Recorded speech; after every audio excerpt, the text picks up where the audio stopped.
Bonjour, l'Office français de la biodiversité, quel partenaire pour les collectivités?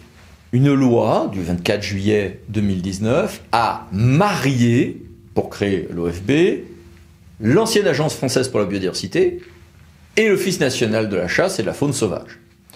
Ça avait donné lieu à quelques débats d'ailleurs.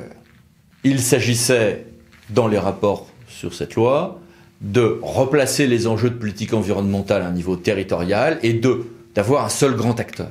D'où 5 missions complémentaires que voici. Alors, cet office a quand même 2800 agents, il a des équipes pluridisciplinaires, des inspecteurs de l'environnement, ingénieurs vétérinaires, etc. Il a des missions extrêmement importantes, de police, de gestion, je sais pas, parc marin par exemple, de financement, de programmation, avec des structurations nationales, régionales et en quelque sorte aussi locales. Pour quand même 433 millions d'euros de ressources en 2020, mais sa vocation a évolué et il y a surtout des projets de conventionnement, notamment avec les régions, qui sont prévus. Donc l'idée, c'est bien de faire un grand acteur, comme le sont les agences de l'eau, où ça ressemble plus à l'ADEME en fait, mais avec des compétences de gestion, de financement, de partenariat, mais aussi de police et de sanctions. Nous avons voulu poser quelques questions à monsieur Thierry Burlot, vice-président de la région Bretagne, où il a beaucoup agi, notamment en matière d'eau, et qui est président de l'OFB. Bonjour monsieur le président, merci d'être avec nous. Bonjour. Vous présidez l'OFB. En quoi l'OFB peut-il être un interlocuteur de proximité efficace pour les collectivités territoriales?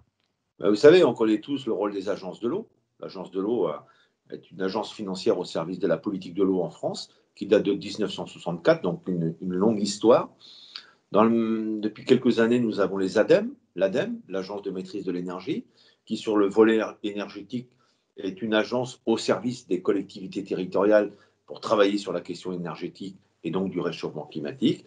Et depuis quelques mois, nous avons l'Office français de la biodiversité, qui est le regroupement et la fusion de l'AFB, l'Agence française de la biodiversité, et de l'Office national de la chasse et de la faune sauvage.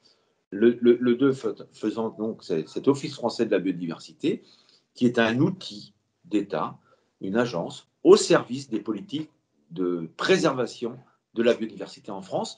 Donc c'est l'équivalent de l'ADEME pour l'énergie et l'équivalent de l'eau avec des agences de l'eau. L'OFB va avoir une déclinaison avec des antennes régionales, je crois, c'est cela. Comment allez-vous structurer tout ceci? Vous savez, le président de la République a fixé le cap à Chamonix. Il a dit que la France, avec ses ultramarins, dispose de 10% de la biodiversité mondiale. Cette biodiversité, elle est menacée, puisqu'aujourd'hui, on parle de 30% d'espèces en moins. Donc, il s'agit d'agir sur le sujet. Et c'est vrai que nos politiques publiques ont aussi, pendant longtemps, ne se sont pas souciés de ces questions. Et pour réussir une politique de préservation de la biodiversité, il faut évidemment un office français de la biodiversité, mais il faut aussi de l'action dans les territoires, au plus près du territoire.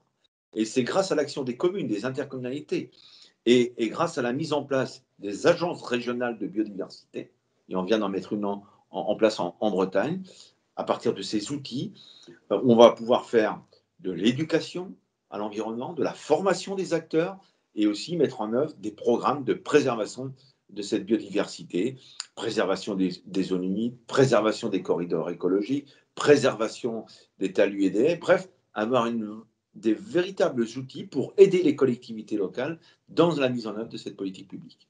Merci beaucoup, monsieur le président. C'était vraiment intéressant. Au revoir. Merci. Au revoir. Et merci à vous tous. À bientôt pour une nouvelle vidéo des 10 minutes juridiques par Lando Associés pour OVK. Pensez à vous abonner. Au revoir.